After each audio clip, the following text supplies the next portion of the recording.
per aquells que van donar un pas endavant, per aquells que amb el seu esforç i tesó van obrir portes,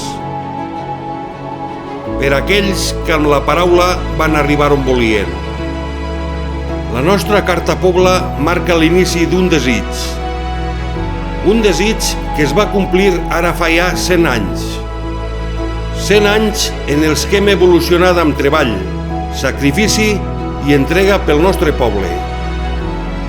100 anys al galop d'un sentiment i amb una mateixa essència. Les nostres arrels es van impulsar a ser el que som. Junts hem construït la Valldalba de l'avui. Junts continuarem construint la Valldalba del demà. A per 100 anys més!